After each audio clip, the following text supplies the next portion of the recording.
ইয়া আল্লাহ, নিশ্চয়ই আমি আপনার আশ্রয় চাইছি অক্ষমতা, অলসতা, কাপুরুষতা এবং অতিরিক্ত বার্ধক্য থেকে। আরও আশ্রয় চাইছি কবরের আযাব থেকে।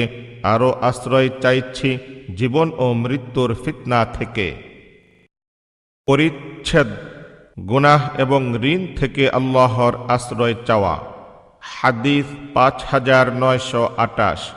মুআল্লা ইবনু আসাদ রহমতুল্লাহ আলাইহির সনদে আয়েশা রাদিয়াল্লাহু তাআলা আনহা থেকে বর্ণিত, নবী সাল্লাল্লাহু আলাইহি ওয়াসাল্লাম বলতেন, আল্লাহুম্মা ইন্নী আউযু বিকা মিনাল কাসালি ওয়াল হারামি ওয়াল মা'সামি ওয়াল মাগরামি ومن فتنة القبر وعذاب القبر ومن فتنة النار وعذاب النار ومن شر فتنة الغنى